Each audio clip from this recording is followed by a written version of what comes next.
Should the Big 12 kick West Virginia out for any of the ACC schools, for SMU, for somebody not named West Virginia?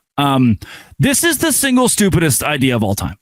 The Athletic posted last week, 2 weeks ago, about this trade idea, and since then, every West Virginia pundit has picked up on it. I have certainly talked about it, and what I want to make abundantly clear: the Big 12 is way worse without West Virginia. I thought Coos, who covers West Virginia, had a really good thought about, look, the ACC is probably more convenient. Your cross-country team doesn't have to go to Arizona now. They have to go to Stanford instead.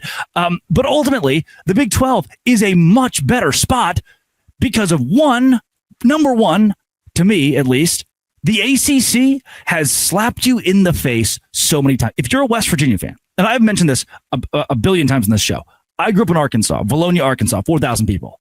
You were in the military or you worked in construction. I still have people that will look at what I do for a living. And yeah, I wear a fur coat and pit vipers and a onesie for the Savannah Bananas and broadcast. And I sit here in an airport in Dallas. This is an airport room, and talking to a microphone and say funny words into a microphone. And I this is my job that I do. There are people in West Virginia who are genuinely coal mining, who are genuinely working at restaurants, doing service jobs to provide for their family as careers. And I have the utmost respect for those people because I grew up in Arkansas and saw the exact same thing. That's what my dad does. That's what a majority of my grandma's a restaurateur. Does she do well? Tries to. Works her butt off to break even. That's how everybody is in these small states that are underrepresented. I understand that with West Virginia. There is a sense of pride when Neil Brown doesn't represent your state. It's like, okay, it's probably good that he's not there. When whoever DeVries, am I pronouncing that right? Who cares, right? When that guy says, 1 year, I'm going to sign a contract with Indiana effectively a month before the season ends. That's a guy you don't need. That's a guy who has a disrespect for a state that is often disrespected. When you are West Virginia, the last thing that I want for you is to go to a conference, the ACC, who has continually told you no. And in an attempt via their desperation to grab you, you telling them no is the ultimate middle finger. I wax poetic often off the air about Mountaineer Paul. Whether you love him or hate him, he loves West Virginia. He loves the Mountaineers. And you open his show and you go, oh, this guy's insane. And it's awesome. It is what I aspire to be in a lot of ways. I wish I go to TexAgs, right? This is the big Texas A&M site, or Orange Bloods. I think it's Texas, or Sikkim 365 with Baylor. And they're all journalists. They don't give you as much of this just raw, scaled back fan perspective. I'm the same way, right? I fall into that trap a lot. I listen to Mountaineer Paul and I go, that's awesome because it's West Virginia.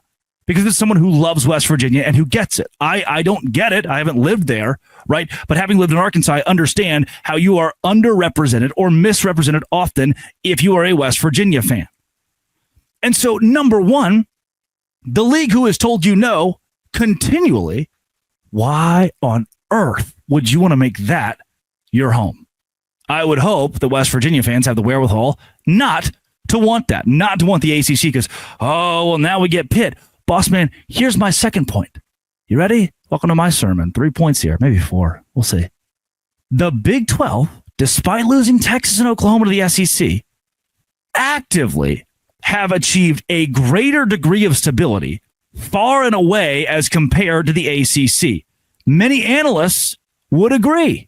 It's becoming objective that there is a power 3, or if there is a power 4, the Big 12 is in third place in stability far and away because now the ACC has a very uncertain future. Their grant of rights that extends until 2036 has been effectively washed away, wiped away. It's clean. Here in 2030, 2031, when the SEC and the Big 10 rework their TV deals, I know this is kind of like clunky and weird. It's hard to explain, but follow with me. When the TV deals are reworked here in 5 years, the buyout for those two schools to leave the ACC shrinks so much that they'll be like, okay, cool, peace. We're gone. Now what? Are you going to lean on Stanford and Cal to lead your league? UNC's gone. Miami's gone. The ACC's future hangs in the balance. So if you're saying, well, Louisville's closer, well, Pitt is closer, we're having a terrible time finding regional matchups in the Big 12. Hey, for a second here, let's all reckon with the fact that very, very soon, I can almost guarantee you the ACC is going to restructure or go under to the point that Louisville and Pitt are on a short list for the Big 12.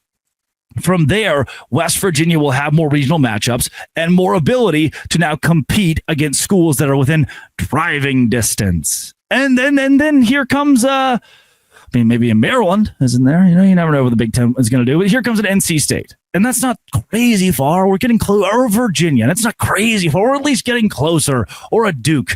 We're giving you more regional matchups.